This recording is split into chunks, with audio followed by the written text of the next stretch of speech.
चाहते हैं। हमने तमाम डॉक्यूमेंट्री एविडेंसेस अकबरनामे के आपको दे दिए, ओरिजिनल जो हमने अलीगढ़ मुस्लिम यूनिवर्सिटी की मौलाना आज़ाद लाइब्रेरी जहाँ से की है, उस पर बाकायदा सील लगी हुई है। ये बरसों से झूठ बोलते आ रहे हैं, लेकिन हम इन्हें नज़रअंदाज करते आए। दुनिया जानती है कि 365 डेज 24/7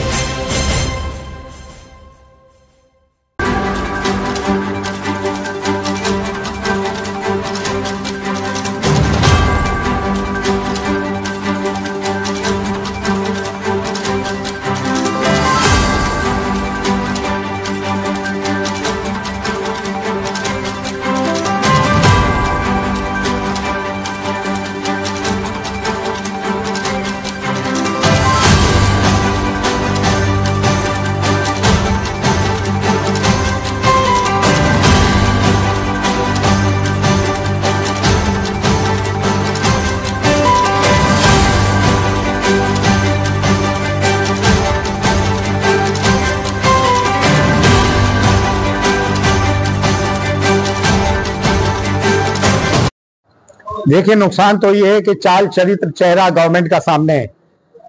पिछले 10 साल से एंटी मुस्लिम एक्ट और एंटी मुस्लिम ऑर्डिनेंसेस लाए जा रहा है।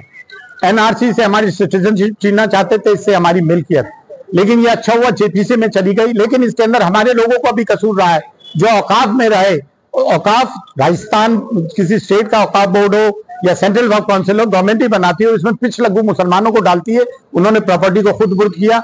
ये भ्रम फैलाया जा रहा है कि औकाफ ने गवर्नमेंट की जमीन पे कब्जा किया, जबकि हकीकत ये है कि औकाफ की जमीनों पे हुकूमत के दफ्तर मौजूद हैं और इतना कम किराया आता है, जिससे ये औकाफ की प्रॉपर्टी से हम मुसलमानों का उत्थान हो सकता है एजुकेशन की फील्ड में, मेडिकल फील्ड में। इससे देश का भी भला होगा, देश की भी उन्नति होगी। हम देश से कोई अलग हटके नहीं है, हम पहले भारतीय हैं भाई। और हमने हमेशा गंगा जमनी तहजीब को प्रमोट किया, हमने डाइवर्सिटी को प्रमोट किया। कारगिल हो, चाइना वॉर हो, सुनामी हो, हमने बढ़ चढ़ के हिस्सा लिया हर चीज में। किस में नहीं लिया? दीवान आले रसूल अली खान जो पाकिस्तान भाग गया था, और कानून के हिसाब से उसकी प्रॉपर्टी को एनिमी प्रॉपर्टी डिक्लेयर करना चाहिए, ये कानून है। दूसरी death amount to civil death, और अपने आप को देशभक्ति का झंडा लेकर घूमते हैं। जो कुछ है नहीं अपने आप को बताते हैं, आप सब जानते हैं। यहाँ डायरेक्ट हुजूर का इजनास के आसानी से और ज़ायरीन ख्वाजा से डायरेक्ट ताल्लुक खुदा में ख्वाजा का इनहेरिटेड कैपेसिटी। 365 डेज 24/7 तमाम रसूमात रिचुअल्स हम निभाते हैं। ज़ायरीन को ज़ियारत हम कराते हैं, खिदमत हम करते हैं, दुआ खैर हम करते हैं, आसानी को बंद खोलते करते हम हैं। और 800 साल से ये वतीरा है। उस आदमी का क्या रोल है? हमेशा जब भी एंटी मुस्लिम एक्ट और ऑर्डिनेंस आता है, क्योंकि उसने गवर्नमेंट से सिक्योरिटी ले रखी है, सिक्योरिटी उसकी इंटैक्ट रहे, तो जो भी गवर्नमेंट आती है, कांग्रेस हो बीजेपी हो, उसको जाके सपोर्ट करता है और झूठा भरम फैलाता है।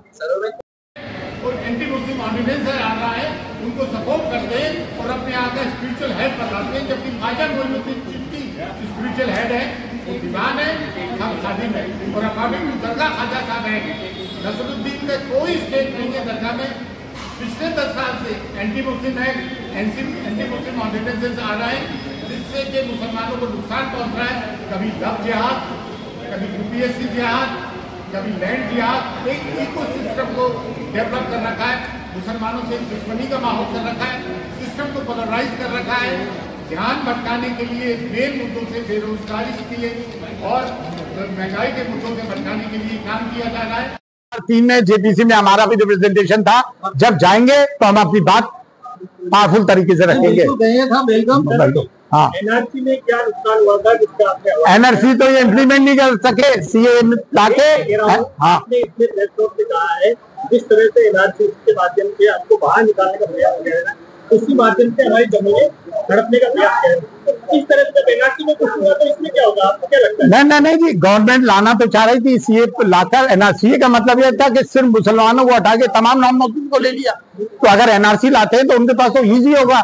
हमें तो सर्टिफिकेट दिखाना पड़ेंगे, बर्थ सर्टिफिकेट, बाकी को तो नहीं दिखाना चाहेंगे। और 10 साल से जो हो रहा है, हमें गवर्नमेंट की किसी बात पे विश्वास नहीं है। बात होती है विश्वास की, जब सके भाई पे विश्वास उठ गया तो मामला खत्म हो जाता है। हमें विश्वास नहीं है।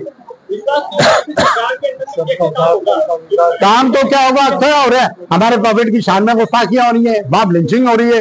लव जिहाद, अरे लव में तो वफाई और बेवफाई होती है, जिहाद का से आ गया भाई। बस दैट्स ऑल, थैंक यू।